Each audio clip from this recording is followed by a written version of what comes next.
Why are we insisting on the word happiness? Because we're thinking long-term here.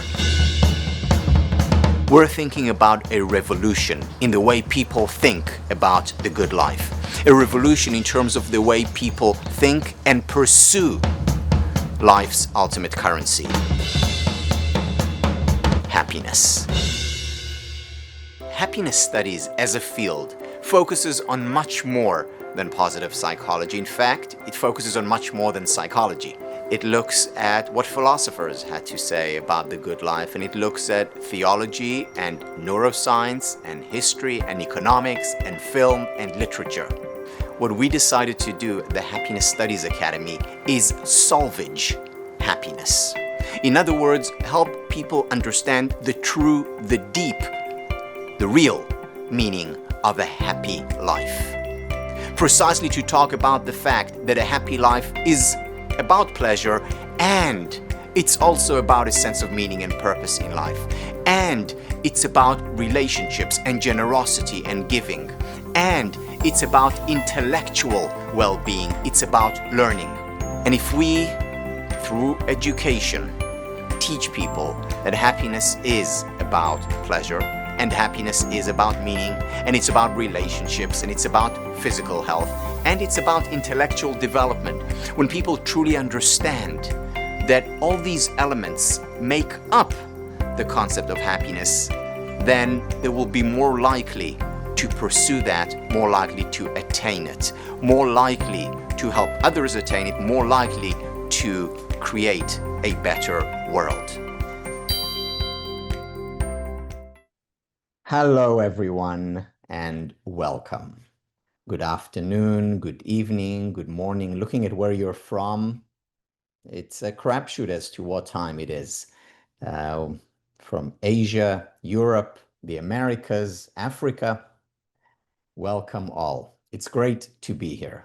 My name is Tal Ben-Shahar. I'm the co-founder of the Happiness Studies Academy, where we focus on helping people become happier, as well as spread happiness, two sides of the same coin.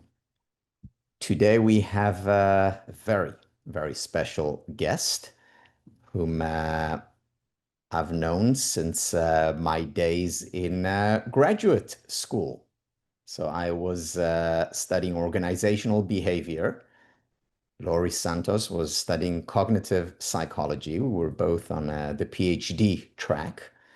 And here we are today. We're going to talk about happiness. And I'm going to ask Laurie why she got into studying this wonderful field. But before I call on Laurie, just a very brief introduction. And again, person who needs no introduction. So Dr. Laurie Santos is the Chandrika and Ranjan Tandon Professor of Psychology at Yale University and host of the Happiness Lab podcast. She's an expert on the science of happiness, and her Yale course, Psychology and the Good, became Yale's most popular course in over 300 years. Her course had been featured in numerous news outlets like the New York Times, NBC Nightly News, Today Show, O Magazine, and others. She has won numerous awards both for her scientific work and for her teaching, and was recently voted as one of Popular Science magazine's Brilliant 10 Young Minds, and was also named in Time magazine as a leading campus celebrity. Her podcast, which I highly, highly recommend, is the Happiness Lab, and that has over 100 million downloads. So, Laurie, welcome. So great to see you here. Thanks so much for having me. So Laurie, we've known each other for a year or two. We won't say how long. I was on the 15th colleges. You were, was it eighth floor? Yeah. Eighth floor of William James Hall, doing cognitive psychology. And I'm studying organizations. You're studying, the brain. And here we are today. So, I've shared with our community why I'm here. I'd love to hear what brought you to the world of happiness. Yeah, well, Tal, you made the transition a lot earlier than I did. I think you're on top of it, like way before I was. My transition happened pretty late into my career. I became a professor. I was teaching about cognition and specifically about comparative cognition, sort of studying how animals make sense of the world. And the pivot to happiness happened when I took on a new role at Yale. I became what's called a head of college, which is one of these faculty members who Mm, lives with students on campus, right? And it was in that role that I really get to see student life up close and personal. And I honestly was pretty saddened and shocked by what I was seeing. I was seeing the college student mental health crisis up close and personal, where, if you don't know the stats right now nationally, more than 40% of college students report being too depressed to function most days. More than 60% say that they feel hopeless and anxious. More than 1 in 10 has seriously considered taking their own life in the last 6 months. Like this is not just Yale statistics. This is what was happening nationally. And so I wound up getting into the happiness studies in part because I wanted to do something to help students, right? I had the sense that our right. field has lots of answers about questions about the things you can do to live a happier life, to live a life that's filled with more positive emotions, to live a life where you feel like you're flourishing more. And I kind of wanted to get that content out to my students. So I did a kind of little mini retraining in happiness studies and to develop this new course, Psychology in the Good Life. And it was such a journey because I didn't expect the course to go as viral as it did. I know you historically had taught the original huge Ivy League big happiness class at Harvard 10 years before I started my class. Even knowing the success of your class, I didn't really expect mine to kind of go so big. We had a quarter of the entire Yale student body taking the class the first time I taught it. But yeah, that was my entry in, right? It was really realizing just how many people need this stuff, especially how many people at the college level need this stuff, and just the fact that, our field has lots of answers, and we need to do a better job of translating those answers into things that people understand so they could put that stuff into practice. Yeah, wow. So, you mentioned these numbers, 40% depression, 60% hopeless, 1 in 10 considering taking their own lives. Now, granted, I know today we're measuring a lot more and probably better than we did, when we were in college or 100 years ago. But still, the numbers are astounding and they're shocking. Yeah. Why do you think they are where they are? I mean, is there a reasons why we see those numbers on college campuses and beyond? I mean, I think honestly, it would be so much easier if there was one reason, because then we could fix that, and then we'd, have a whole society that was flourishing and happy. I think it's been lots of things. I mean, I think we have, especially at the college level, there's just a lot more ambition and pushing, a lot more sets of goals that may or may not be contributing to happiness in the way we think, right? I watch my students get so stressed out about grades and what their summer internship's going to be and the career they're going to have after, graduation. And they're often worrying about that stuff at the expense of the things that matter in the moment, right? Their sleep, their level of social connection, their level of presence, right? Mm, So I think the kind of cultural norms about the things you need to do to quote unquote succeed, I think we're kind of off there, and especially off when we're kind of talking about elite students in colleges today. I think we also have had tremendous changes to technology that are affecting us in lots of ways that I think we're only beginning to understand. One of the things that was really shocking for me, going back to college as a, 40 something professor was realizing just how little social connection students got on college campuses. One of the surprises I experienced was going back into the college dining hall, which I remember, as you probably do, tell, like it's just like the yeah. loudest place on campus. It's still pretty loud, but you get a lot of students who are wearing, super big headphones, sitting, looking at a screen and typing, not talking to one another, right? Even though college is a place where lots of people are around other people, I think students are lonelier than ever. And I think our technology has a lot to do with that. And so I think there's lots of different factors going on. It'd be Mm, so much easier if there was one smoking gun and we could, blow on it and get the smoke away and fix everything. But I think that it just shows how important it is to be studying happiness scientifically and trying to figure out, okay, what are the things that really do matter for a flourishing life? And how can we put more of those things into effect in our own lives, but also kind of think about our schools and get more of that stuff in schools. Think about what we value in terms of a society and get more of that into the kind of culture that we're building around one another. Right. And when you talk about schools, yeah, of course, college campuses, but we need to start a lot earlier. I mean, even, Definitely, definitely. high school, even kindergarten, I think there is a lot that we can do. Yeah, one of our most recent projects was to do a version of the class that I teach for Yale students for middle schoolers and teenagers, right? And again, I think we don't even have to stop there, right? So many of the practices that I know you talk about at the academy and that I talk about in my podcast are really the kinds of things that you should be doing, as young as possible. Yeah. Yeah.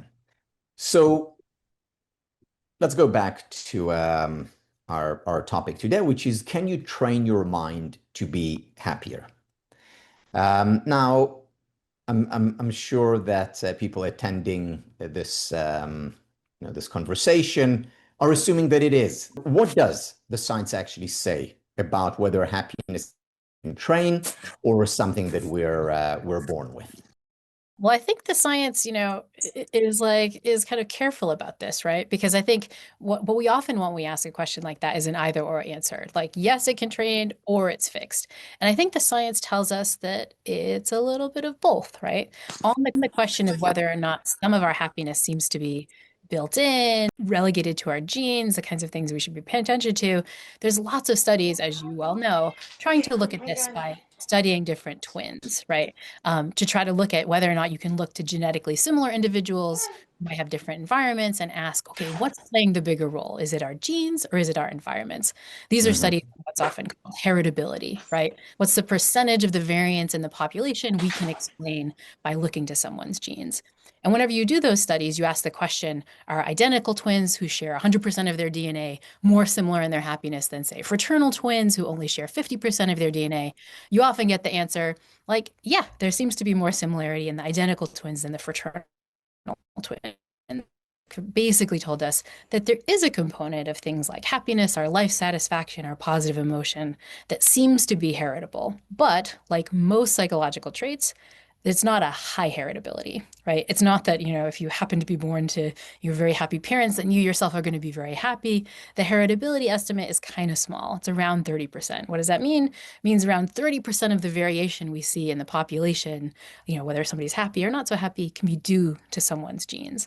And that's pretty small. So on the one hand, we get the answer of like, yeah, some of your happiness might be built in, right? The variance that we see in people's happiness across society might be due to some genes versus other genes.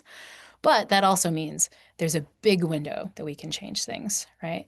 I think the other misconception we often have about whether we can train happiness is that we have this mistaken assumption that our happiness is based only on our Mm. circumstances, right? If you're born in a wonderful country and you're incredibly rich and you like, you get into the perfect Ivy League institution that you want to get into, et cetera, then you'll be happy.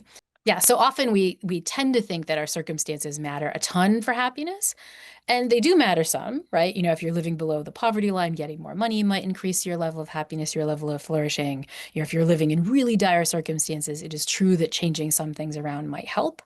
But for most of the people on the call, most of the people listening right now, changing your circumstances is not going to matter as much as you think for kind of Right. improving your happiness. And so what we often think is that like, our circumstances matter a ton. They don't matter as much as we think. It really is about changing our behaviors and our mindsets for kind of improving our happiness over time. Right. Okay. So what are some of the practices that we can do to change specifically our mindset? Yeah. And what are some of the practices that you teach in class? And what are some of the things that you do? Yeah. Well, I try to do all the things that I teach in class because I find that if you're not practicing what you preach, like, well, first of all, my students will totally call me out on it. They'll be like, well, you're not, engaging in gratitude or you're not getting your social connection. So it's really great to have 1,000, undergraduate students around you watching Holding behavior. you accountable. Holding me Yeah. accountable, exactly. But yeah, in terms of some of the mindset changes I recommend, a big one is sort of engaging in a little bit more gratitude, right?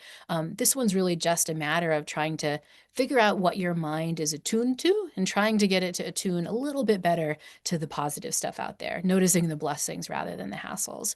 And there's lovely work from Sonia Lubomirsky and Robert Emmons and others just showing the power of Simply writing down a few things that you're grateful for every day, just noticing some of the blessings. And studies suggest you can improve your life satisfaction, you can improve your positive mood, and so on. And so that I think is like such an easy one, right? It's just a matter of training your brain to notice and scribble down a few things. Some of my students find that gratitude practice a little tricky, and I think they especially find Mm. it tricky sometimes in the world we live in right now, right? Where we can look out and be like, oh, there's so many terrible things happening. Like it can feel a little disingenuous to focus on what you're grateful for. Mm. So I often suggest maybe an even lighter version of the practice where you look out and try to find some delights out there.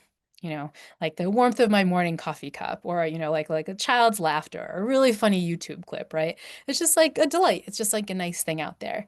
And even just the act of noticing those, I think, can wind up training your brain away from the thing that our brain is tends to pay attention to, which is all the negative stuff, right? We have this terrible negativity bias where our brains lock on to all the terrible things out there. But if you can just kind of, with a little intention, shift your focus to the positive stuff, you'll wind up feeling a lot better. So Yeah. that's a big mindset one. Um, Other big ones we talk a lot about in class are behavioral changes, right? Just stuff you can do, like physically, to achieve more happiness. And honestly, the biggest one really is engaging in more social connection, right? Just like, as you know, Tal, like pretty much every available study of happy people suggests that happy people tend to be more social, right? Whether that's more Yes. social, spending time with their friends and family members, more social, talking to the barista at the coffee shop and making a little weak connection, right? Other people are really a critical key to our happiness. And so just finding time to get that social connection in, even scheduling it if you really need to get it in your calendar, winds up being really critical and really important. And I think Yeah. also asking yourself the question of like, in some ways, what are the things that are interrupting your social connection, right? If you're on your phone at dinner and not talking to your spouse, that's a big opportunity cost of some social connection you could be getting. If you're standing in line, at the checkout at the grocery store and like, staring at a screen rather than talking to the person around you, just connecting and sharing a smile, that too is a big opportunity cost on a kind of happiness boost you could be getting. And so I find that the committing to the behavior of building in a little bit more social connection can be really critical when it comes to becoming happier. Yeah, and I think what's also important to think about when we build those social connections is that micro interactions or micro moments can make a very big difference. I mean, you mentioned standing in line for, in the grocery store. It doesn't have to be, I'm spending, 3 hours a day with my BFFs and I have, and 3 days every week fully with my family. Yeah, nice, nice, but not essential if you also have these micro moments. And these micro moments are accessible, available to us literally, at every, almost at every moment in the day. Yeah. You know And that, it's that shocking how easily we give those up, right? And I think this is a big hit that we get from our technology. One of my favorite little factoids that came out, all these changes that happen after the iPhone and smartphones were introduced. But one of the biggest ones that I found so striking was that the sales of chewing gum plummeted. And you was like, well, why does the sale of chewing gum sort of wow, matter? Think back to that moment at the grocery store. When do you tend to see the chewing gum? Well, you're in line and you're kind of looking around like, oh, chewing. Like, I should get some chewing gum in my mouth. I'm gonna be minty or whatever.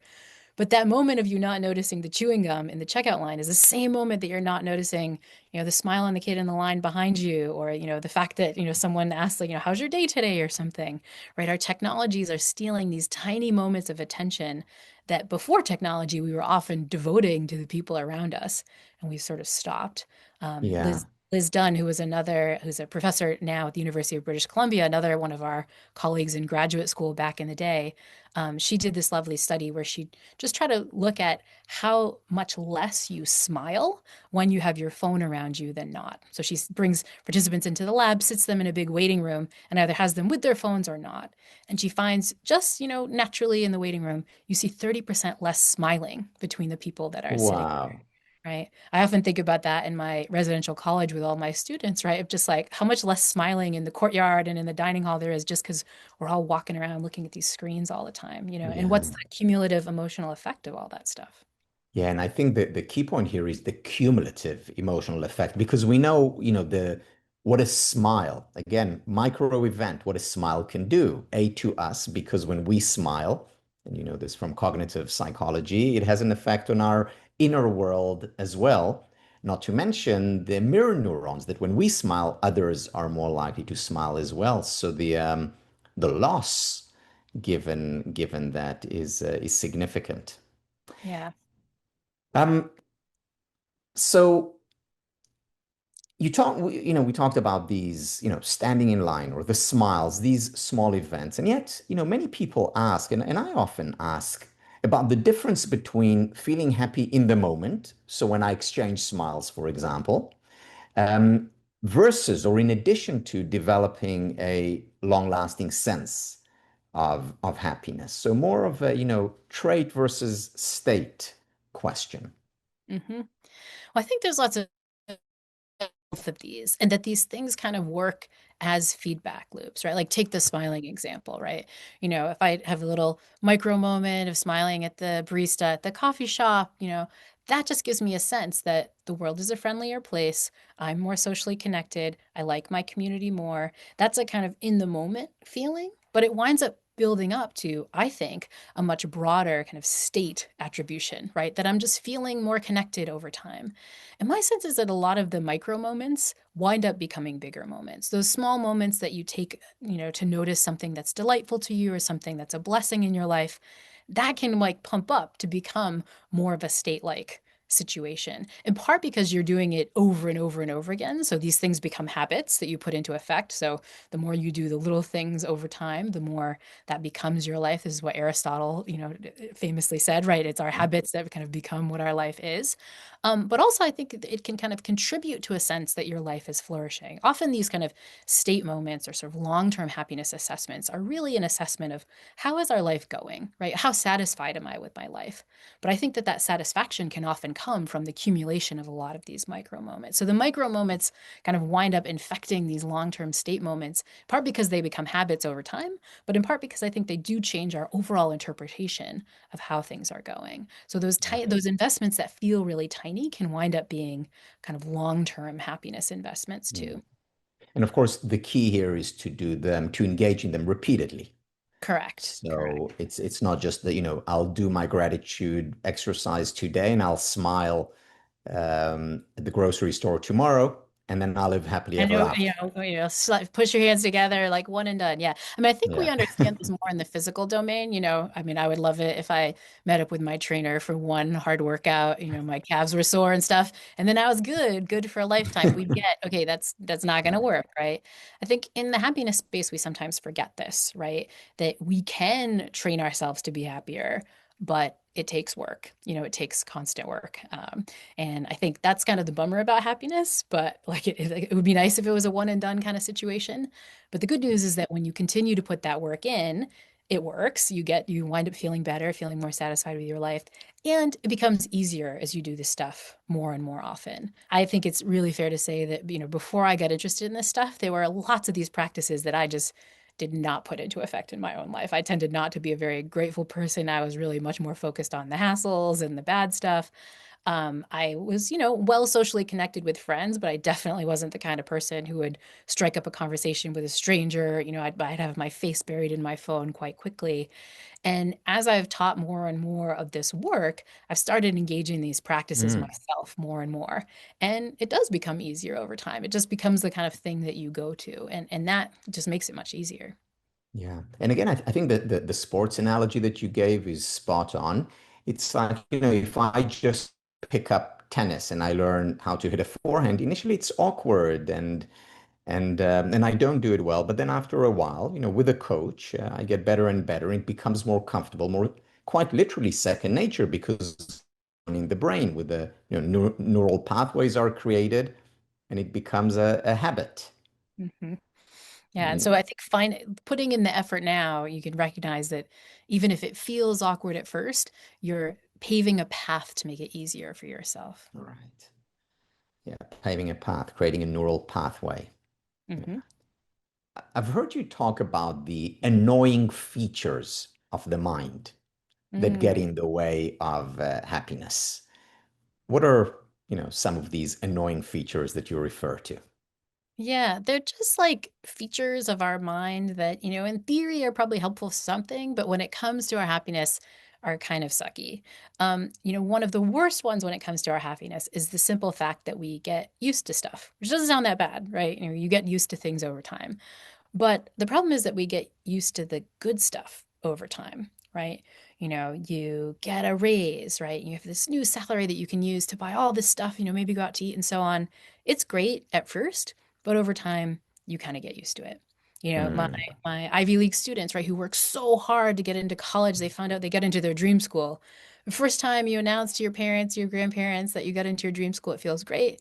Time number 300 where someone says, "Hey, where do you go to college?" It is just not as exciting anymore.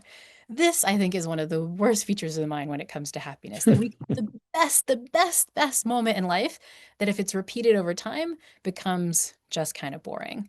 The example I often like to give is, that if you're partnered up, the first time your partner said, "I love you," that felt great. But, this yeah. morning, Monday morning when they said it, like, no, nobody cares, right? This is what, as you know, Tal, psychologists refer to as hedonic adaptation. We just adapt to the good hedonic stuff in life and we stop noticing it. And that means the best circumstances can stop having a really good impact over time. And so to truly feel the effect of the good stuff around us, we need to do stuff to fight hedonic adaptation. Mm, And one of the best ways, honestly, is gratitude, right? Taking time to remember and notice, like, hey, hang on, like, this cup of coffee tastes great. Like, this is wonderful. There's delights in the world, right? We kind of have to forcibly train our attention to notice stuff so that we don't kind of fully adapt to them over time. Another great way to fight hedonic adaptation comes, I know the Happiness Studies Academy focuses a lot on history and philosophers. This is one that comes from the Stoics and one that the psychologists haven't focused on too much. But it's the practice of negative visualization, right? Imagine what life would be like without this thing, not in a terribly ruminative way that all the terrible things are going to happen, but just, some wonderful thing that's happening in your life. Just what would it be like if that wasn't there anymore? The example I often give in my podcast and when I'm giving talks is, if you're a parent, imagine that the last time you saw your kid, whenever that was the last time. Never going to see them again. And like, if you're a parent, my guess is you just had a, like your breath just caught in your throat. And my guess is the next time you see your kid, just with that short 2-second example, you'll hug them a little bit more closely, right? yeah. Like that's the power. If we just take a moment to realize what it would feel like if we lost something, we can start to appreciate the stuff we have. But all of those are very intentional practices, right? Like all these habits we've been talking about, you have to do that to overcome hedonic adaptation. It doesn't happen naturally. Yeah. Irvin Yalom, who's was professor at Stanford, psychiatrist, in one of his studies talks about how when he interacted with terminally ill patients, they just heard that they're about to die, say the following. They say, for the first time in my life, in a very long time, I truly feel that I'm alive, or Mhm. I truly appreciate, my loved ones, or this meal, or the miracle that's all around me. And the question, I mean, that begs is, do we need to wait? Yeah. Do we need to wait for something tragic, terrible to happen? And I think what the Stoics did is they simulated it with that question. Just imagine, again, you don't need to take it make it so radical. But even if something that you enjoy, an amazing smoothie this morning. Mhm. By the way, Laurie, I'll tell you this in full confidence, my next career, I'm going to have a smoothie stall. So this is going to be just You'd be very FYI. good at that. I feel like they'd be very fruity, very exciting. So, I had my smoothie this morning, and now if I imagine, what if I couldn't have a smoothie anymore? What a difference that would make in my, again, something small, seemingly trivial, but it can help us be more grateful for those seemingly trivial, important things. One of the quotes that I love, which is attributed, I don't think he actually said it, but it's attributed to Einstein, is there are only two ways in which you can live your life. One way to live your life is as if nothing is a miracle. The other is as if everything is a miracle. Mhm. And that's about, savoring, not taking for granted. And I think we all have experiences, hopefully most of the people listening right now aren't experiencing, a terminal cancer diagnosis. I think we've all had experiences where good things have gone away and we kind of recognize this, right? Like you thought you lost your phone, you're like, oh my gosh, my phone. And then you find it, you're like, ah, I appreciate your phone more. Or, take a situation we all went through not that long ago, right? COVID, right? I remember Right. in the depths of like spring of 2020 that I was like, oh my gosh, if I could just go to the movies again, I will love Mm, being at the if I could just go to a restaurant again, I will love being in a restaurant so much. Sadly, it doesn't stick around, right? But so even just remembering that, if I go to a restaurant later tonight, I'll think, oh my gosh, this isn't guaranteed. None of this stuff is guaranteed. In some ways, it is a miracle that we get to enjoy all these kind of cool things. So yeah, getting back in the attitude of noticing that and savoring it can be so powerful. right. Yeah, as you're talking, I'm thinking about one of the main ideas that we talk about in the Happiness Studies Academy, whether it's in our short programs, in our MA program, is around the three R's of change. And the three R's of change are the first R is reminders.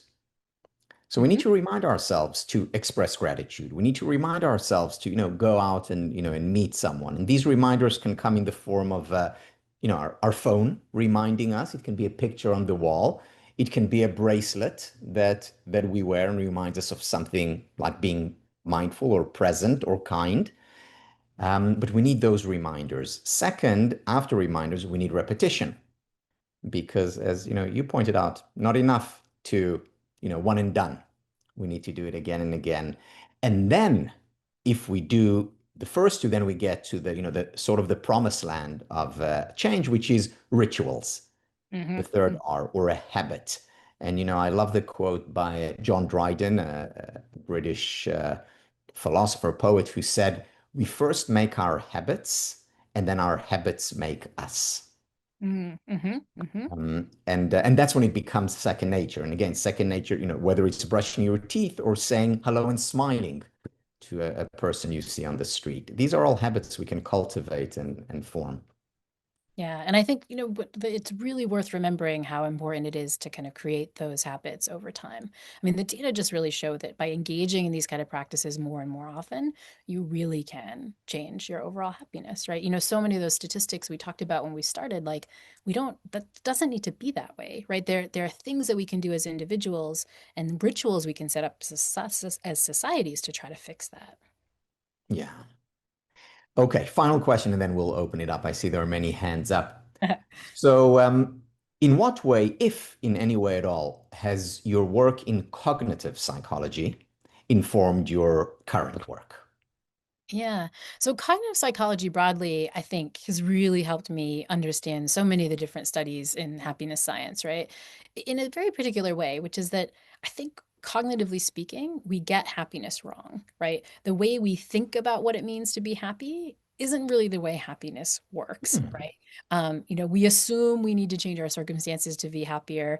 No, not so much. Like we just really need to change our behaviors and our mindsets, right? We assume that what we need to do is to get more and more money, but in practice, like we don't actually need that stuff.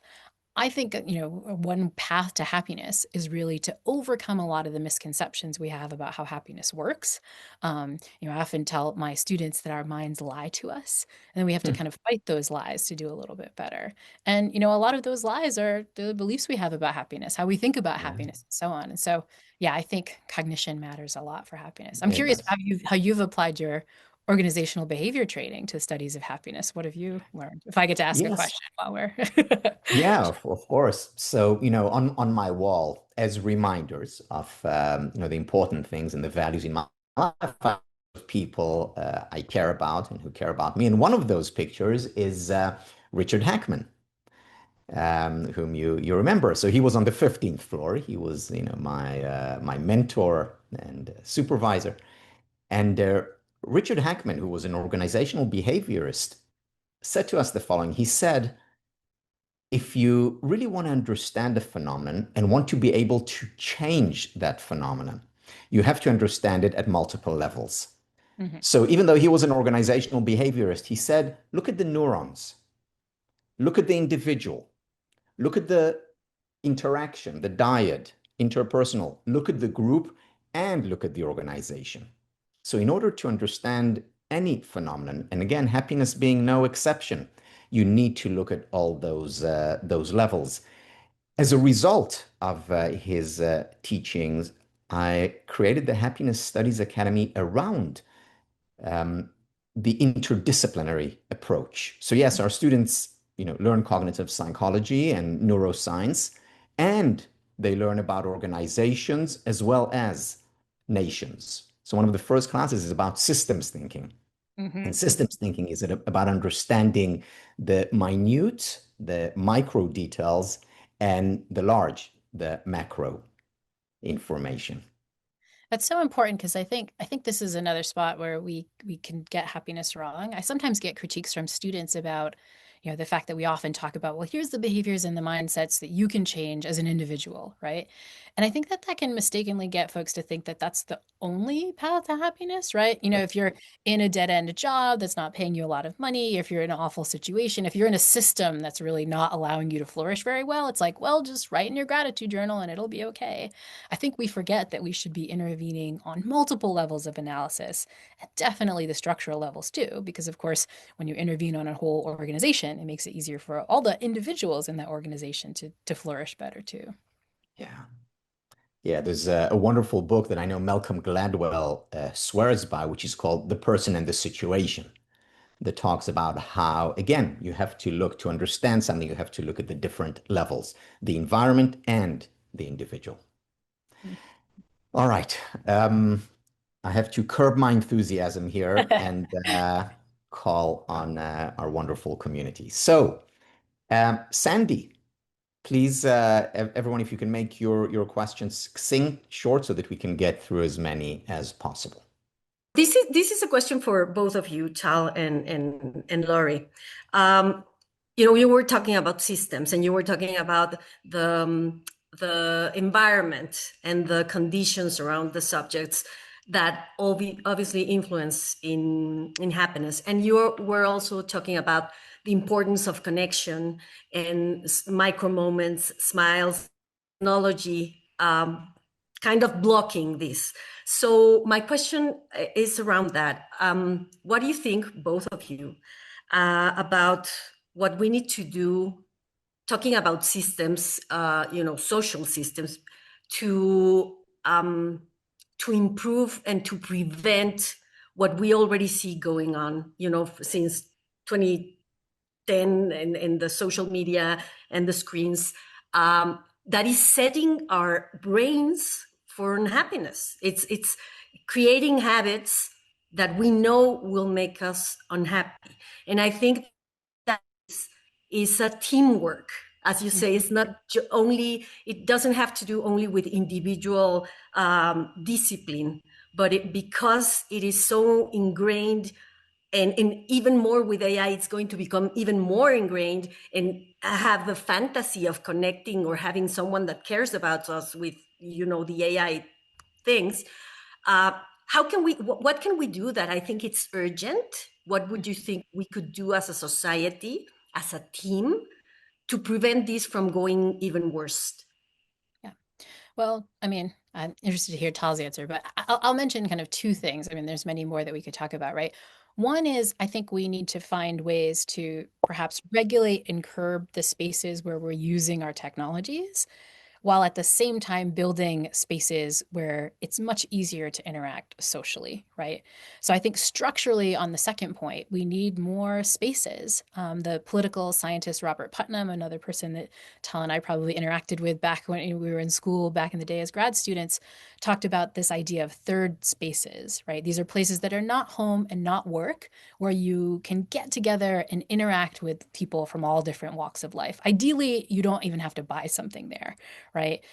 Putnam talked about how third spaces really flourished in the US back in the 1950s, where there were Rotary clubs and churches and sports leagues and bowling alleys where everyone could get together and kind of hang out with one another. Not so much anymore. I really think we need to think and kind of energize our approach to building those kinds of spaces to make it easier to interact in real life. At the Mm, same time, I think we need to figure out ways to kind of avoid the temptation of interacting on our phones. And I think this is something I think about a lot in the school setting, right? Where we know, of course, like having your phone out is probably impacting, say, my college students or even younger students' ability to learn. but I worry more about its impact on their ability to be social in the dining hall, hanging out with others in, in the schoolyard and so on. And so I think that we really need to take seriously the idea of kind of getting phones out of schools, right? Or even having time limits on phones at schools. And I think this is the spot where doing it like system wide can be really helpful. It's so hard as a parent of a teenager to be like, for your flourishing, I'm going to limit your phone use when all their friends have access to phones. But if a whole school says, hey, no phones until 15 or no phones until 16, it just makes it easier because there's not the fear of missing out that you have as the one individual trying to do this. And so I think as we think about kind of adjusting our spaces so that our temptation to use our screens and our technology is not as high, just going to make it easier to engage in more social connection in real life. Um, Tal, curious Yeah. what. Yeah, thank you, Laurie. So I'll second and third everything that you said. I had a bit of a aha moment around this a couple of years ago, and I know many in our community know Udi, who's a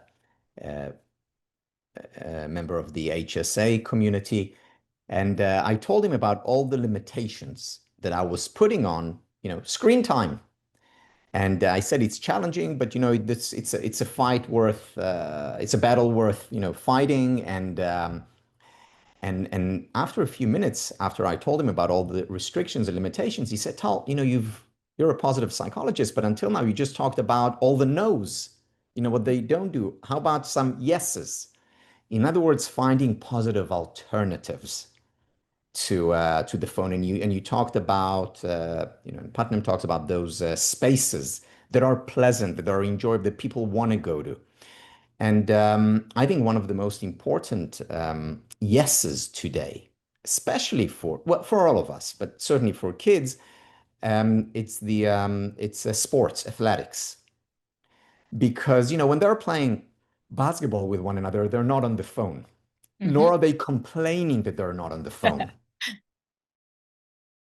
In something which is healthy, not to mention all the other benefits associated. So it's the social, it's the physical, it's resilience that they cultivate through sports. So I would put a lot more emphasis on sports in schools, in homes. I love that. I love that. All right. Thank you, Thank you so Sandy. much. Christina. Ciao Hi. Tal, good morning, buongiorno Dr. Santos, and hi everybody. Um, I just came back from a Vipassana retreat where we stayed in silence completely, 10 hours meditation. And so you can imagine it was not so easy.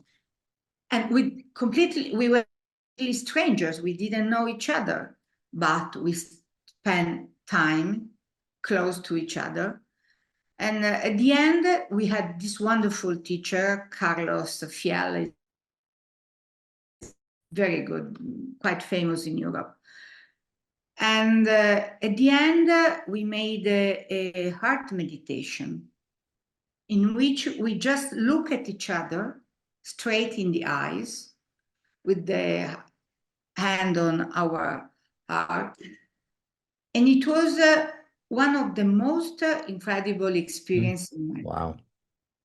So I just would like to ask you, in your experience during these years, how much do you value, how much importance do you put on cultivating this kind of um, uh, practices, meditations, yoga, both?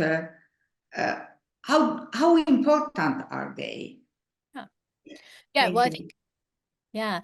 I mean, I think those kinds of practices from meditation to yoga do a bunch of things that are very relevant for cultivating a mindset that's relevant to happiness, right? Most of those practices engage in some form of mindfulness, right? Being present in the present moment, hopefully in a way that's kind of non-judgmental. So you're not in the present moment thinking, I hate this, I hate this. You're kind of non-judgmentally accepting the present moment. And there's tons of studies showing the importance of that, not just for kind of experiencing more positive emotions, feelings of contentment, and so on, but also for things like decreasing craving over time. One of the most interesting kind of remedies for substance use disorders is through these practices of radical acceptance of craving and so on. So I think these practices of mindfulness can be incredibly powerful. But a second thing that the particular form of mindfulness that you describe, the sort of heart meditation, can do is to allow us to experience another mindset that we know is really important for happiness, which is the mindset of sort of compassion, right? Kind of having these positive feelings for other people, wishing them well, and so on. And there's studies from Tanya Singer's lab and others showing that practices like loving kindness meditation, really wishing to others, may you be happy, may you be safe, and so on, are incredible ways to feel good ourselves. And this comes from work that I know everyone in the Happiness Studies Academy talks about a lot, which is that doing nice things for other people, having positive wishes towards the nice things for other people, those are the kinds of things that wind up making us happier. And so, yeah, I think that these practices of meditation and mindfulness can be incredibly powerful, not even just in one way, but because they allow us to cultivate these mindsets that tap into so many different tinier practices that can be good for our Yeah. flourish. Thank you so much. Yeah. Thank you, Thank you. Laurie. And I think about this the heartfelt experience a lot. I think for me, I've been doing the gratitude exercise since the 19th of September 1999. My track As record is not nearly as good. Yeah, Yeah. but Well, I but won't. I did it, as you recall, Emmons and McCullough did their research in 2003. But Yep. I learned about the gratitude journal from Oprah, of course, who talked about it then. And I was thinking, I was watching one of her shows and I was thinking, wow, what a nice idea. And I tried it. And of course, I haven't looked back. And then it really upgraded my experience of the very simple gratitude exercise is Barbara Fredrickson's work on heartfelt positivity. So it's Mhm. not just going through the motion and writing what I'm grateful for. It's writing it and then maybe closing my eyes and think, okay, so what does my daughter mean to me? Or Mhm. what does the smile that I received today mean to me? So really experiencing those things that I write down in the heart. And that can make all the difference because, in many ways, that is also an antidote to hedonic adaptation. You're really savoring it, you're experiencing it. And I think this is so critical. I see this in my students, right? We assign them these practices of engaging in gratitude journaling and so on.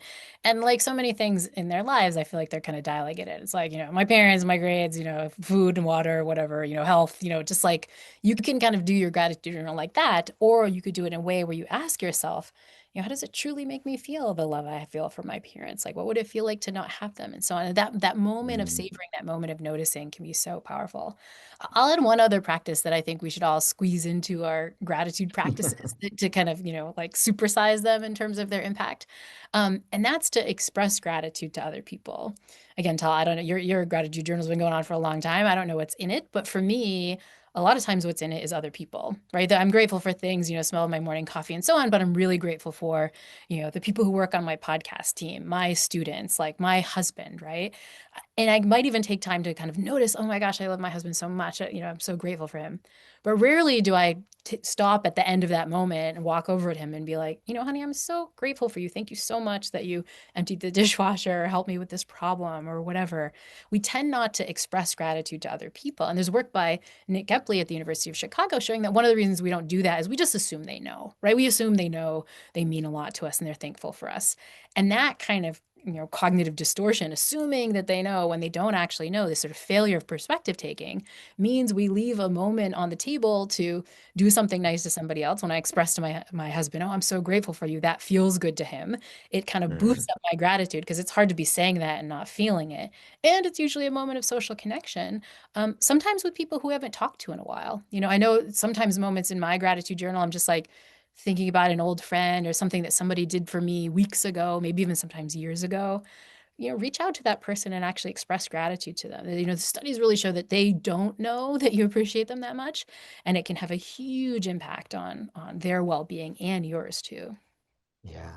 Yeah, that's such an important, powerful amplifier of the gratitude exercise. And then you have the cognitive and the behavioral working in tandem. Hmm? Yeah. Um, Itai. Thank you so much. I'm going to make a quick question. Especially as a college professor, we all know the political climate in colleges has been, you know, spoke about everything very charged, especially in the past 20 months. I wonder what are your thoughts on the positive implications and the negative implications it has on students' Mm, welfare, well-being, and happiness. On one hand, there are social connections that are being made. Students become politically involved. When I was a student in a US college 20 years ago, there was nothing like that. On the other hand, obviously, there are many people who are very stressed and anxious about it.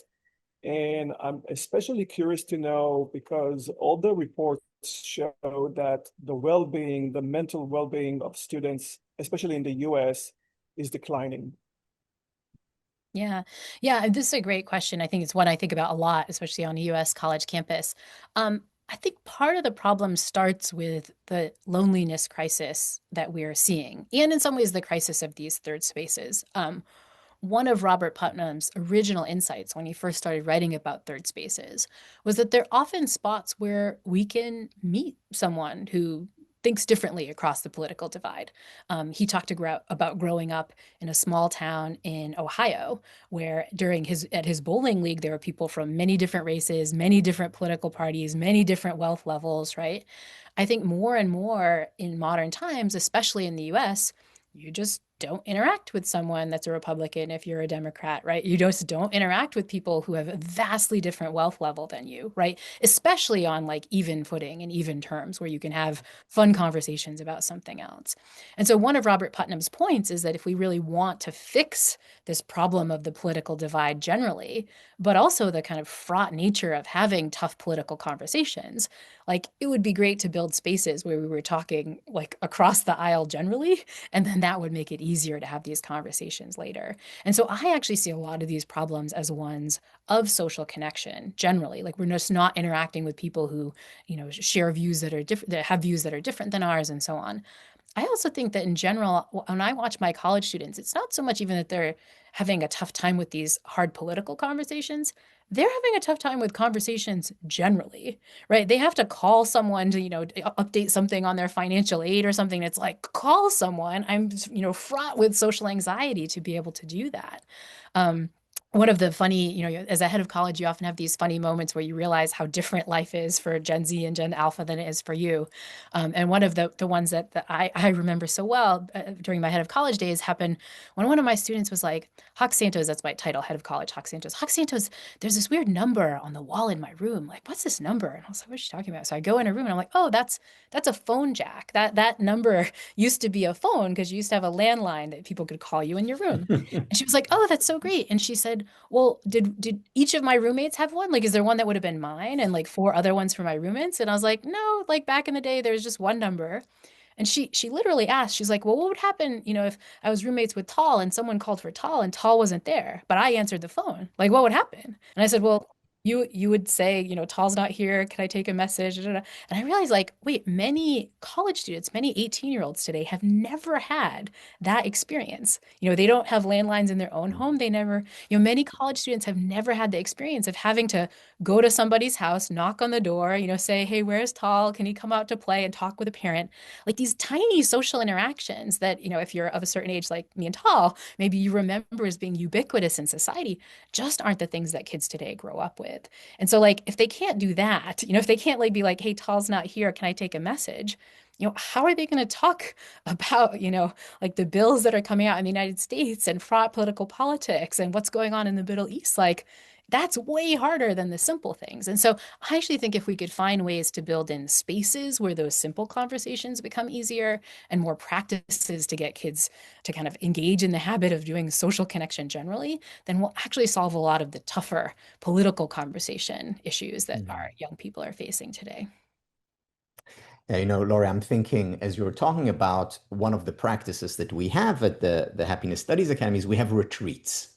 Mm. And the reason we have those retreats is so that we can have, face-to-face, in-person interactions rather than just being online. And our last retreat was in Finland. And we had one of the professors from a Finnish university talk about why is Finland, time and time again, the happiest country in the world. And he said one of the reasons is the sauna. And we Mm. were all like saying, the sauna? And he said, yes, Finns are obsessed with saunas. And he said, if you think about it, what it does, and he didn't use that language, but now I'm using your and Putnam's language, it's a third space. Yeah. He says we get in there, and it doesn't matter if you're, a CEO of a large company, or a bus driver, a street sweeper, a stay-at-home parent, or whatever. You're there together. He added, often naked, so Yeah, no very intimate guards, third space. very intimate, and you talk about life, and that's a third space. So maybe one of our recommendations should be more saunas More saunas. I'm in. Yeah, we can put some across the saunas country. throughout Yale's campus, although I think it come with its own problems, perhaps. But we'll work through it. I know. Yeah, we'll think about that one. Um, yeah. So creating more of those, again, they don't need to be major. Even micro interactions can make all the difference on campuses and the workplace and Beyond. beyond. Yeah. Thank you. Cherie. Hello. So I have a question, Dr. Santos, about this is kind of following the same lines about students. So I have a college age student, and he is completely mortified when I speak to anyone in public. If I pass someone on the sidewalk and say hello, if I talk to someone in line at the grocery store, he's like, "Why are you always talking to people?" And then we had a conversation recently about this Gen Z stare. I don't know if you're familiar with this, but this idea that when you ask a Gen Z person a question and they just stare back at you with no response. And so we were having a long back and forth about this. And I was trying to express to him the importance or the value in just communicating with other people, recognizing someone else, just having these small conversations, a little chit chat. And he's like, if I'm working at a food counter and they get their food, I'm doing my job. Why does it have to be all this extra? So my question is, when you have students who have come to your class, I would imagine for a reason, they're choosing to take this class, and then you offer them these things that they can do. How do you find that they struggle to recognize the value in doing those things? And then what do you do with that? Yeah, no, it's a great question. And I resonate. Believe me, I get a lot of the Gen Z stare in my life as a college professor, right? Um, I mean, I think one of the strategies I've had for convincing people that this stuff is important is really showing people the data, right? I mean, in my course, you literally get to see the graph of what happens if you engage in the conversation with the barista at the coffee shop versus if you don't. And then you see that graph and you're like, well, I actually want more of life satisfaction. I want more of positive emotion. Maybe I should try it out. And I think this is critical. I mentioned before this idea that our minds lie to us about the kinds of things that make us happy. And I think our minds lie to us about so much of what the benefits of social connection could be. This is definitely true for Gen Z, but I think it's true for adults too. Some of the original studies on the benefits of these really micro interactions happened not with individuals who are Gen Z, but kind of like, middle-aged adults in the workforce. Nick Epley did this study where he had people on a commute to work. So these, again, like kind of middle-aged people hopping on the L train to go to work, because he did this study in Chicago in the US. And he either told people, hey, for the entire train ride, I want you to enjoy your solitude, be by yourself, or hey, for the entire train ride, I want you to talk to someone, right? He does the study and finds that when you talk to someone, you wind up feeling happier, enjoying more positive mood, and so on. But the other thing he does is to have subjects predict, hey, if you were in one of these two conditions, the enjoy your solitude condition versus the talk to someone condition, which would make you feel better? And that was like, one of the most striking effects in positive psychology. People think that talking to the stranger on the train is going to be awkward, crummy, anxiety provoking, et cetera, et cetera. Our predictions are wrong. And one of the things Nick argues is that our predictions are wrong because we don't often engage in these activities. In fact, he finds, for example, that introverts really strongly predict that this is going to be terrible, but the benefits that they accrue are the same as those that an extrovert might accrue. Kind of surprisingly, this is a finding I guess some pushback on. So I often like to cite it like, no, here's a graph. You could look at it yourself. But his argument is that introverts tend to engage in these little micro interactions less, so they don't notice the benefits, and their misconception about what it's going to feel like gets bigger and bigger, right? Because you never get the data to show you, oh, it's not as bad as I thought. And I think that's actually what's going on with Gen Z a lot of the time, right? Is that they don't engage in these interactions. As we mentioned, they don't have this moment to quickly answer the phone and talk to somebody or talk to folks on the street. They just have no practice. And so when they simulate what this is going to feel like, it feels really Mm, fun. It feels like it has a lot of friction. It feels like it's going to be really hard. And they never engage in these practices to get the data to say, not only it wasn't that bad, but like it actually kind of made me feel good. It made me feel a little bit more connected. It made me feel a little bit happier than I would have felt on that train ride. So I like showing the data and kind of convincing folks, hey, just experiment, just try it once, exactly. notice and see what it feels like. Thank you. Yeah, thank you. That's great advice. Laurie, the idea of just experiment, see what happens. The worst that would happen, okay, you're a little bit embarrassed. So what? And then also to recognize that for many of these interventions, there is a startup cost. Yes, it's easier to sit by yourself and, be, inside your screen. It's a little bit more challenging to, smile at someone and strike up a Yeah. conversation. But once we do that, once, the first step, it becomes an upward spiral. I also Whereas think very, so I was gonna yes, I also think it's so important to recognize that like our intuitions about how bad it's gonna be are wrong. Um, and they're wrong for so many things in the domain of social connection, right? We assume that other people don't want to talk to us. This was another finding from some of Nick Epley's work, right? That the person you're talking to is hating it the whole time, being like, "Who's this weirdo who's talking to me on the train?" No, it turns out that the people who are talked to actually enjoy it as well. We worry that it would be tough to ask someone for help to show that we're vulnerable. But social psychologists have long documented this so-called beautiful mess effect, where if you seem like you're a little needy, and then you seem like you're a little vulnerable, that actually enhances your likability to other folks. And so I actually think, I honestly tell, one of my roles is to tell college students about all these kinds of biases that you think social connection is going to be bad, you think you're going to be bad at it, you think other people aren't going to like it. But not only is it going to be neutral, it's going to be good for your happiness, for your likability, for all these other things. yeah, Sometimes we need to overcome all these misconceptions. yeah, love it. Wonderful. Valentina. Thank you, Tal. Um, I'm going to make a quick question, but I think it has a lot of deep meaning behind. In Spanish, we can relate two ideas to happiness. Estar feliz, which is joy or emotional state, and ser feliz, which is fulfillment, whole person well-being, etc. So I started a project 4 years ago that promotes happiness as whole person well-being as a personal responsibility. So I just want to listen to your insight on that, Laurie. Yeah, I mean, I think this is, I guess, a couple of threads on that. One is that I love that you're bringing up the way different languages refer to happiness, because I think this is one of the problems we face, right? Is that we have really limited tools to talk about incredibly complicated states, whether those are states of emotion, states of short-term happiness, state happiness, and so on. One of my favorite projects coming out of the work of Tyler Vanderveel's lab at Harvard these days is a whole repository of words for happiness and words for emotions from around the world.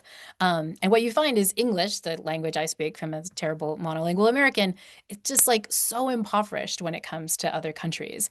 And just Yeah. a concept that many folks know, even if they don't know German, this word Schadenfreude, right? It's it's an American, I don't know German, but I'm I hear that word, I'm like, oh, I get Schadenfreude, that kind of good feeling you get when something bad happens to somebody else, know what it means. So many of the words in this kind of big corpus that they're putting together are concepts that you when you hear it, you're like, oh my gosh, I totally kind of have that concept, even though I don't have a word for it. One of my favorite ones, I'm going to forget the word, which is even more embarrassing, but it's a word in Norwegian that means on the first hot day of the year, the cold beverage that you have outside. And as someone who lives in the Northeast of the United States, I'm like, oh my gosh, there's that day, and you have the beer, and oh, so good, right? But the point is that we have impoverished words when it comes to all these concepts. And so I think making distinctions, for example, between, well, what I mean by happiness when I mean the joy, the short-term stuff, and what I mean by happiness when I mean the long-term stuff, right? Those distinctions, are really critical. And in terms of like which one should we prioritize, I think the science sort of shows us something interesting, right? Which is like prioritizing both is pretty good, right? As you kind of have more joy in your life, more of these short-term moments of feeling good, that can contribute to a life where you feel like you're overall flourishing, you're kind of overall, promoting your happiness. And finally, I love this idea that you talked about it as a personal responsibility, right? I think sometimes we can kind of poo-poo happiness because we assume it's selfish, right? It's just like me, like, oh, poor me, I'm not as happy as I could be. Like, me, I want to feel better. But I think more and more data are coming out showing just how powerful people's mood can be for the kinds of ways that they interact in the world, and in particular, the good things they do in the world. Konstantin Kushlev, who's a professor at Georgetown, has been doing these studies asking the question, like, who's out there like fighting the good fight for the big problems, right? Like who's out there trying to deal with the climate crisis that we're facing? In the US, when we face social justice problems, who's going to, for example, a Black Lives Matter protest? Like who's like really trying to put in the work to fix the problems that you perceive us facing? And what he finds is that a lot of it is predicted by your positive mood. If you ask who are the people that are really worried about the climate crisis, it tends to be people who are a little high anxiety, a little high depression. But if you ask the question, who's getting solar panels, who's going to a protest, who's calling, their congressman or a politician to try to help and fix things, it tends to be the people who are feeling happier.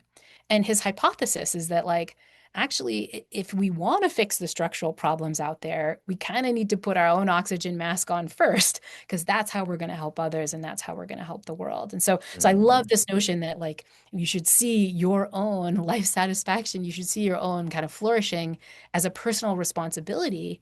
I actually think based on Kushlev's work, it becomes kind of a moral responsibility to take care of yourself.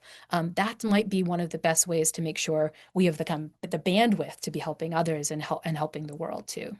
Yeah. That's great. And Laura, I just want to connect the two strands of your response. You talked about how language is important, and we talk about how words create worlds and how concepts conceive. And one of the words that we use is, rather than think about the pursuit of happiness as being selfish or selfless, we talk about it being self-full. Mm-hmm. And within the idea of selffulness, that's when you take care of yourself and you take care of others.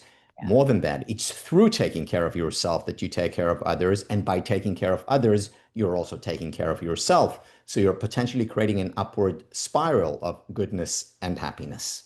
I love this. I love this concept of self-full. It's a good word. Yeah. Thank you, Vale. Gadi.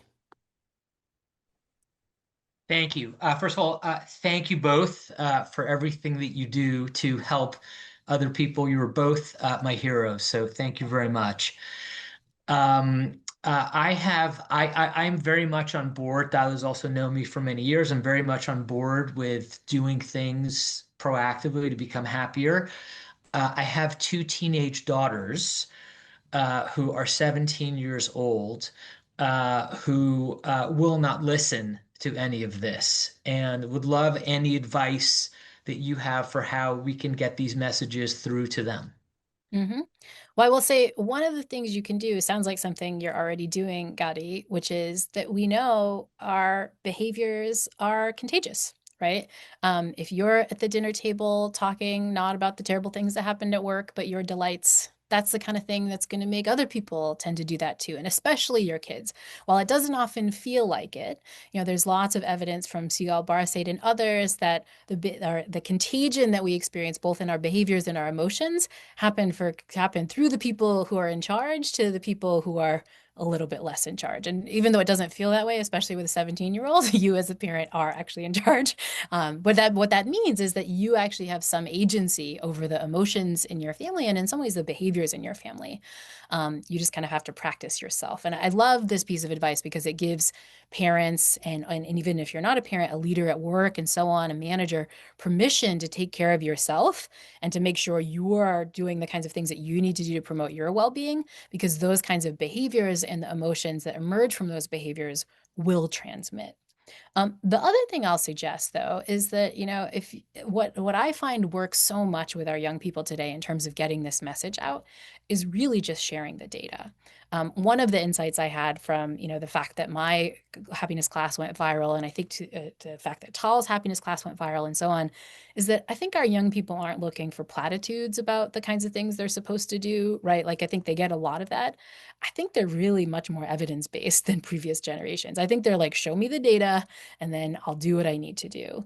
And I think that, in the case of happiness studies, we just have tons of data on the simple kinds of behavior and mindset changes you can make to feel happier. And so I think rather than tell them what to do, show them what they can do. Like, hey, did you know there's a study that you just talk to somebody, in the grocery store, you'll wind up feeling happier? Huh. It's kind of like pointing them to the water, but not trying to force them to drink. Give them a sense of the kinds of things they can do. And I find that can be much more powerful than you expect. Yeah. My wife just recently shared a study with our kids that's part of the Harvard study that doing house chores contributes to self-esteem, well-being, and success. And I actually think it helped. Yeah, that's So, right. Yeah. yeah. Another general thing I talk a lot about on the podcast is that sometimes when we want people to do something, the easiest way we think we can get them to do it is to tell them to do that, right? But if we reflect on how we get motivated to do things, we instantly realize what a bad strategy that is, right? Like the Mm, way to get the dishwasher never to get empty is for my husband to like nag me about it, right? I could have been immediately about to go to the dishwasher, but he's like, "Are you gonna empty the dishwasher?" I'm like, "No, I'm not. I'm going." Like those are the kinds of dynamics that we have. As parents, we often forget that with our kids. We're often in the mode of telling rather than showing, right? And I think if we can get back to a mode of showing, either through our own behavior or just like, revealing the consequences of different forms of action, kind of like you were saying, Tal, like, hey, did you know that doing chores like actually increases self-esteem? Like, these folks are like smart, agentive individuals, even if they're a little younger than us. And they're going to hear mm, kind of what they should do and be more likely to engage in it when they kind of figure it out on their own and make a decision themselves that, hey, this might be a good thing to yeah, engage with, rather than you just sort of telling them or worse, trying to force them or, give them rewards for it or so on. yeah. Letting them find their own intrinsic motivation is a really powerful strategy. Love that. Thank Showing you. rather Thank you than very telling. much. Thank you, Gadi.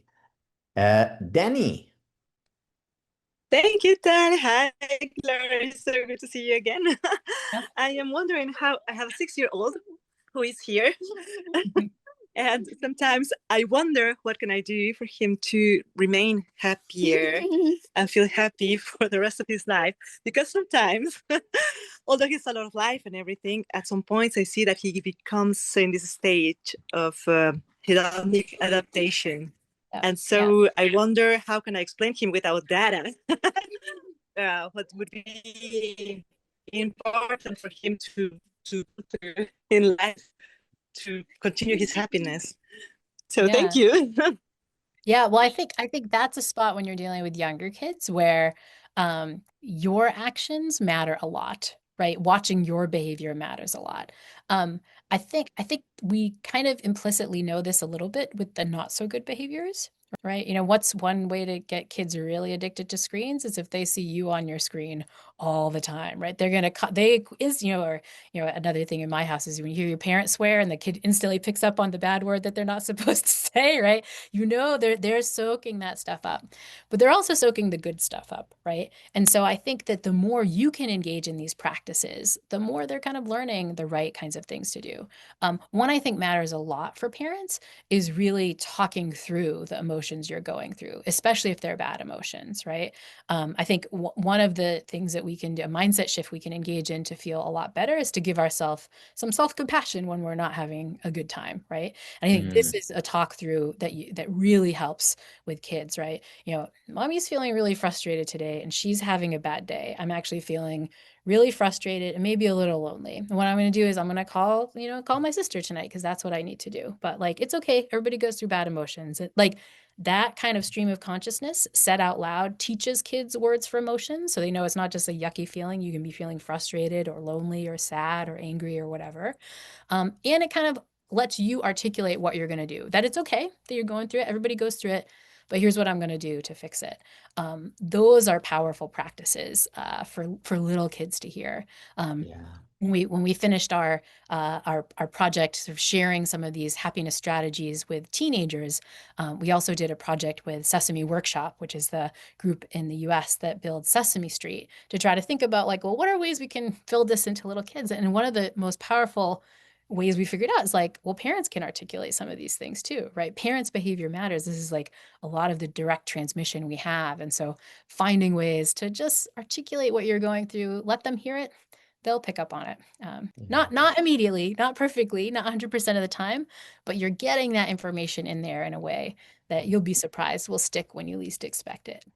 Yeah. Thank you so much. Is that? And just to add to that, stories, whether it's stories of, mom, or stories of, grandpa, or a story of, of Helen Keller, but stories that the children that have a value base, that communicate an important And this message. is one of the things I think you all do so well at the Happiness Studies Academy, right? Is that not only you're not just focused on psychology, but you're also focused on the system and focused on neuroscience. You're also focused on the ways that we often share narrative about our values, right? I love that there's novels and movies that you are all studying as part of the academy, because these can be fantastic ways to learn about our emotions, to learn what we value, to learn what are the kinds of paths to a flourishing life. So yeah, the earlier we can get those good stories into our kids, the better. Yeah. Thank you so much. And it's a pleasure to see you both here together. Thank you. Thank you for that gift. Danny. Thank you. Sandy. Yes, hello. I wanted to circle back on the social connection piece and really, really unpack it at the micro level. I know Sandy had that excellent question at the macro level, and we've been sprinkling it throughout, but kind of the dynamic between still feeling loneliness, but not necessarily being alone. Right. So you're in a crowd or you're with people, you're talking to people, and yet you still come away from the situation feeling lonely. I heard a podcast about this peripherally about, small talk versus deeply connecting around things that bring you meaning, that things that light you up. But I'm interested in how it plays out in like different human ecosystems. Like, are there studies around gender norms or even cultural norms about what gets talked about and how does that facilitate building the connection, or even like in microcosms of small communities that everyone knows each other, and so there's worry around gossip. I saw this on the small college campus I worked at, and so people struggle with being vulnerable because they're worried about gossip, and also, is the relationship transactional in nature, or does it focus on connection first? So if you can unpack any of that, that would be great. Yeah. No, I think that's a great question. And I think it's worth thinking about how loneliness can emerge due to our kind of fears about being vulnerable in these populations, whether it's, gossip on a college campus, connecting with folks at work, right? This is something I think about a lot, that, work, it's not a third space. It's like, homework, it's like the second space, but it's a spot where we spend a lot of time with other people, where we really could be boosting our social connection and our vulnerability if we wanted to, right? And so my read of the data is that pretty much what it says is that the path to feeling connected and feeling less lonely is in some ways like about as universal as they come, right? Which is that you need to share and get vulnerable with other people. And often a way to do that is through a little bit deeper conversation, right? Mm. This is again some work by Nick Epley and his colleagues where he points out that we're often having shallow conversation. We're talking about the weather, what sports game we're gonna, but we're not talking about the things that reveal our values, right? We're not talking about the things that really matter. And I think that's the kind of conversation we need to get to, right? Where we're really kind of sharing the kinds of things that matter.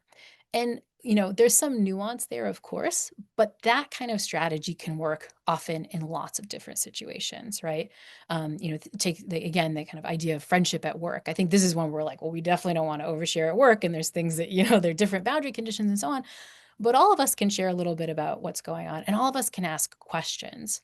Often the path to reducing our loneliness isn't about getting other people to know us, but it's about asking questions that allow us to get to know other people, which is sort of always on the table. So if your friend, hey, what are, you're at work, go like, what are you doing this weekend? Like, oh, I'm like, I don't know, going to Rhode Island for the weekend or something. Like, oh, what's in Rhode Island? How did you connect with that? Do you have family there? Right? Like that's not a kind of overshare that's going to, get you into HR trouble. It's just trying to understand, oh, you're going fishing? Like, how did you decide to go fishing? Like, when did you start doing that as a kid, right? Like, what's your favorite part about fishing, right? Like, those are just questions where you can kind of get to know people like one more step deep, more deeply, and that can resonate a lot with kind of feeling more connected. Because the next thing is they're going to ask you the same thing, and you'll feel a little bit better. And so I think the instinct in whatever situation we're in is actually to go like half a step deeper than we would normally go in that situation. And when in doubt, ask other people questions, right? Like really try to follow up and get curious with them, because that's really a quick path to getting to know someone else. And it might even be a quick path to kind of overcoming some of the political divides we were talking about before. One of my favorite strategies for having tough conversations and even seeing eye to eye across political differences is this lovely work on deep canvassing. This is a work of Josh Kalla, who's a colleague of mine at Yale, where he asks the question like, what are the ways that we might be able to see eye to eye on these tough issues? And he says, well, rather than kind of perspective giving of like, hey, here's what I think about the issue I care about, do some perspective getting. So, for example, he does a study on individuals who are kind of anti-LGBTQ issues, right? Maybe anti-trans rights and so on. And what he'll do is go up to folks during a canvassing situation, and rather than say, "Hey, let me tell you about an experience that I had as a queer person that was really tough," he'll say, "Hey, person I'm talking to, what was a situation where you felt like you didn't really belong, or you felt really marginalized, or you felt somebody didn't get you?" And he does this work, in situations where there are a lot of individuals who are, not as familiar with queer individuals, right? So they'll say, well, one time I was, in the military and I had PTSD and no one really understood it and stuff. But the individual who's canvassing will sit and listen to that for a while, right? And you say, that situation in which you felt like you didn't belong, like that's the kind of thing a lot of queer people go through in their situations, right? And like they're making a connection, right? But the key to deep canvassing is you're asking the question first, you're listening. And Kalla's work suggests that it doesn't necessarily, completely change people's political opinions, but it gets everybody to listen to the lived experience of other folks. And it gets people to kind of, not necessarily see eye to eye and maybe not change their situations, but to hear them and often to realize that there's more in common than you actually think. One of the examples that comes not from Josh's work, but this is from the work of Jamil Zaki, who is also doing this lovely work on having these tough political conversations where you ask questions, is you often have these situations where people actually see eye to eye more than you realize. Jamil did ones on gun violence, right? Should we be able to own guns and so on? And he had someone who was kind of staunchly anti-gun talk to someone who was pro-gun. And the pro-gun person said, I live in the South, I'm actually queer, and I'm afraid all the time. And so owning a gun makes me feel a little bit safer, right? And that might not be the stereotype you have about the person who's going to be, super pro-gun. And it wasn't like the anti-gun person was like, oh, we should all have guns. But it was like, oh, I see eye to eye a little bit more. I get your lived experience. I don't feel as alienated from you. I feel like we can actually have the conversation and start that. But the point is that all starts from listening. It starts with getting curious and asking questions, which I think is the key to, maybe seeing a little bit better across political divides, but it's also the key to reducing our loneliness. Yeah.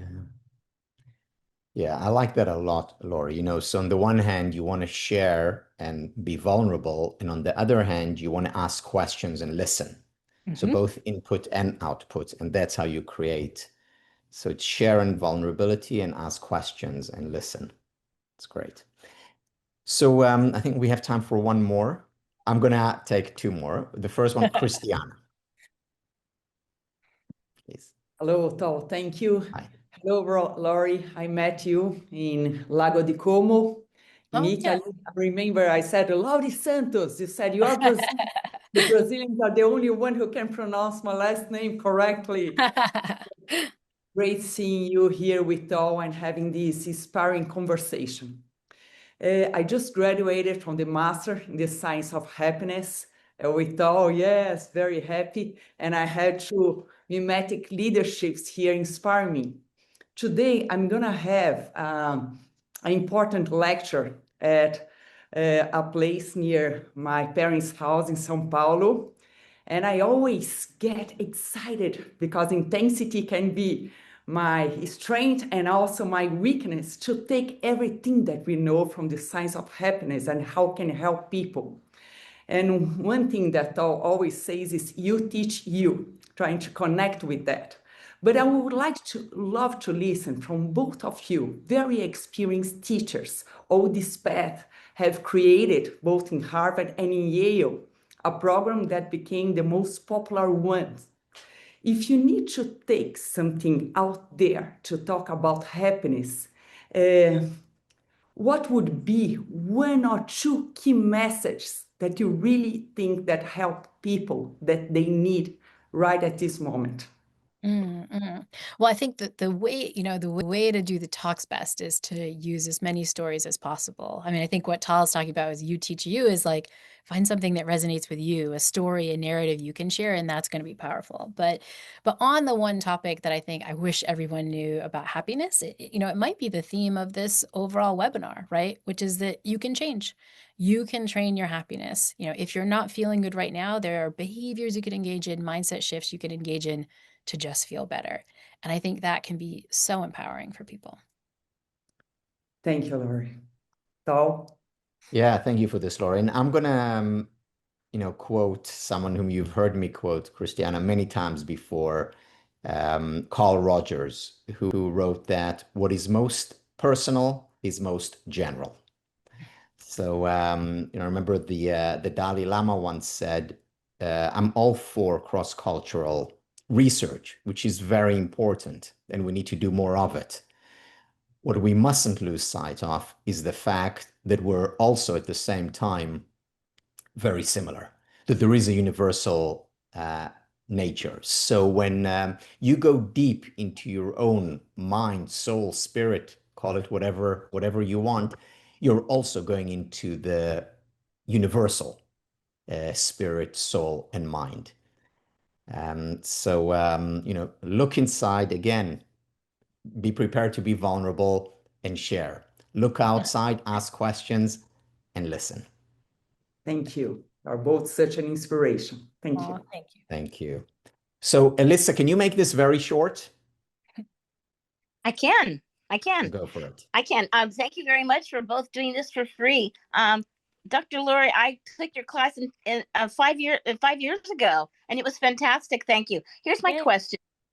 Yeah, I remember. I have the notes in front of me. I have two quick things to say, and they'll be brief. One was when we had this class, you talked about random acts of kindness, like you mentioned to the barista. And the second thing that I don't think was discussed, but thought you could consider doing, the two of you, is about trying new fun things to add your happiness factor. You had mentioned this in your prior item.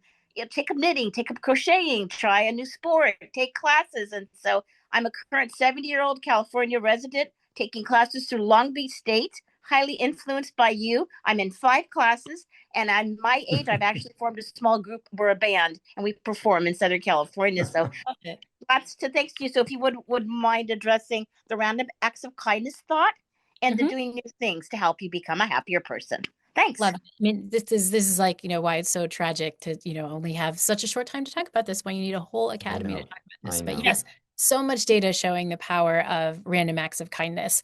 I think Tal talked about this idea of selfful, right? They do not selfless or, kind of selfish, that doing for others, right? Kind of being selfless is selfish in the fact that it winds up making you feel better. And there's just so much evidence suggesting that doing for others, thinking about others, reaching out to others, it winds up making us even happier than we think. A bias I think everyone should know about is this phenomena of under sociality, that we don't predict the positive effects of sociality nearly as much as they are there, right? We assume like, oh, it'll feel okay to do something nice for someone else, but it feels much better for us than we expect than others. So yes, random acts of kindness, glad we got that in there. But fun was something we haven't talked about, and I think something that the research really shows can be really important. I think of fun as having these three components. It's a moment where you tend to be really social, right, which we've talked about a lot. It's a moment where you tend to be a little bit present, which we talked about a little bit, these moments of mindfulness. But it's also a moment in which you're often engaged in play, right? Just something for the intrinsic joy of doing it. And there's less and less of that stuff out there these days, especially among my college students, where they're always doing something to like boost their resume, or it's a side hustle or something, right? But the act of just doing stuff for fun, these socially connected moments of presence and play, studies really show that they can make you feel better. One of my favorite studies show that play is one of the easiest ways to reduce stress, that college students who tend to say, I play a lot, actually report less stressed and seem to use play as a coping strategy. So get that play in there, try out a new hobby, join a singing group or join a band as you've done. And don't worry about being a beginner, because as we've talked about, your habits will allow you to get better at it over time. Yeah. Thank you. Thank Thank you. you. Thank you. Thank you, Listen, what a lovely way to end on fun. Because while happiness is not the same as fun, fun is an important element of happiness. This has been a lot of fun, Laurie. It's been meaningful. And I can't thank you enough for all that you're doing and for taking time to spend with us today. Well, gratitude right back at you. I feel like I'm just like, continuing the fine legacy of big Ivy League classes that you began yourself. So thanks so much for all the work that you do. And thanks for having me on today. Great. Thank you, Laurie. And thank you all for being here. And again, take good care of yourselves and of others. Bye-bye, everyone. Bye. Bye. Thank you. Bye. Thanks. Thanks.